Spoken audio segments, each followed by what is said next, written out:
हंदकी कनो तो बुझे लाकदब संदेश दी योनब पोचे मयांगतोन सिद लेरे अदुगा सोंद जो लेरे मयांगतोन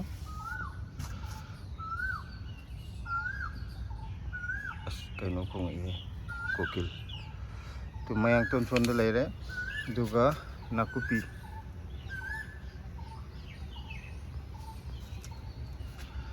नाकुपीजे लोइन मक्ति पुथोय तंखाइगुंबा दंगलेनी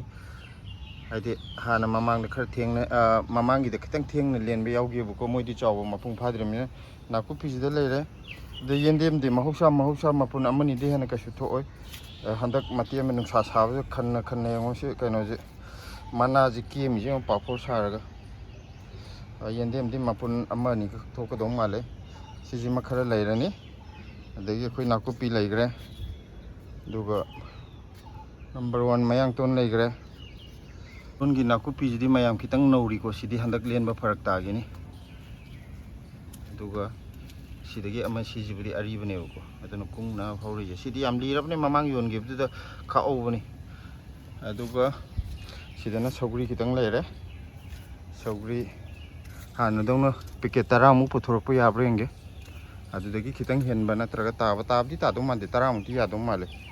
सिदना मैम सौगरी लेरेको सौगरी जे मुसुक वे फजरे सौगरी दे हौदिकान याम कन हावरी मैम जो दम हावरमगनी खले आइदी कनो तौरगा याम कायना जो हापचंदबिदे मही चाबा सौदिकान सौगरी हावबगी कनो मही हावबजिदेको सागलकपजिदे तौब्रा कनो अदुना सि सौगरी जे लेरे अतैदि कसु थेदोकप लेते मरोय नाकुपी लेरे मयांगतोन लेरे अदुगा सौगरी अहुमजिने मरोयना येंदेमदुदि ममिंगी वानी मपुन अमनि खक पोरपुदो अदो सी लेरे हंदक पुथोरकदोजे अदुना अमा मसागिदि हवाइजारबुदि लेजरेदनको अदना हंदक कइनो तौदोजे हानगे दम मफमदुनी आईएनए मेट्रो स्टेशन की गेट नंबर 2 मयाम याम तोइना कमेंट पिरेको मफम जे काइदनो ना अदो अखोइने अपडेट तौब वीडियो दुदि कइनो तौदबा माले यंगहौदबा माले अदुदुना हेक्ता हंगेबा अदो अखोइ वीडियो खुदिंगिदि अदम कइनो तौबदा अपडेट तौबगी अदगी मफम जे लोइना मचा तानादि हाइजबनी अमुका नाइजगे आईएनए मार्केट दिल्ली की आईएनए मार्केट मैम दिल्ली कांगुदी लोई खंगबीरमगनी आईएनए मार्केट गेट नंबर 2 दने मेट्रो स्टेशन गेट नंबर 2 हेड मार्केट की मना की मेट्रो स्टेशन दुने अदुगा नुमिना हंदकी लालिबा तांग 3 तारेको तांग 3 संडे नुमित की पुंग 3 ताबा नुंगदावेरम की पुंग 3 गेट नंबर 2 दा मुक थेंगनरजे मैम सिगी वीडियो जदा दुम खंगबीरो आइदी कनो तौरकांदा अदुम वीडियो जे लोइनी येंगदबिदको कनो तो हेता हंगेबा आइदी मफम जे फजना हाबिरक्ते हाबगुंबको अदै करम कांदा योंदोइनो हाबगुंबा अखोय जे नुंगतीगी नत्रगा संडे खुदिंगे अदमाइना पुथोकु नतेबा अखोय दी पोट केसु याम नते सुमने किचन गार्डन द खिदंग थाबदु खक्ता मयामगा शेयर तौजबने अदुना कइनोगी अखोय की पोट से था मनुंगदा अमुक पुथोकपको नत्रगा यामबदा था आमदा अनिरक अमुक नत्र अनिरक्ते न पुथोकते अदुना हंदकी तांग लाक्लिबा तांग 3 संडे जिदा अमुक पोचे पुथोकजरके अदु मयाम सोइदना लाक्बिरो संडे पुंग 3 नुंगदावैरमगी अदुगा मेट्रो स्टेशन गेट नंबर 2 सिगे अपडेट से तौजरकपनि अतैदि लोइरे सौगरी का कई हापदा तुनिंगखोक से खरा हापा जो हापचरकेको हाइदि तुनिंगखोक पामजी याम यावे तुनिंगखोक ngakdagi पैकेट सेमबदी खितंग फरक तागिनिको अदुदुना सौगरी गुंबा नत्र मयांग तुन की पैकेट तुनिंगखोक से खरा हापगा अदमाइना मिक्स तौरजे तौजरके अदुदि मयाम कनो तौरगे सिदजु मयांग तुन खरा लेको अन ngasiगी ओइनदि वीडियो जे अमु लोइसलगे हंगाम चाजी खरदी लेबने दो हंगाम बिदि योनबा फरक तारनि सि खितंग खक्सिदि पैकेट अनि बक्थो ओय सिदि सिलानि योनजि यारकदौ मानद्रे अदो हयें खरा मोइनगा चावखलागदि पैकेट अमनि पुथोकपा याब्रादि येंगे बाहंदकी नतिको मथंगदगा हाइदि आई सिदैदा खरा हुल्लेबा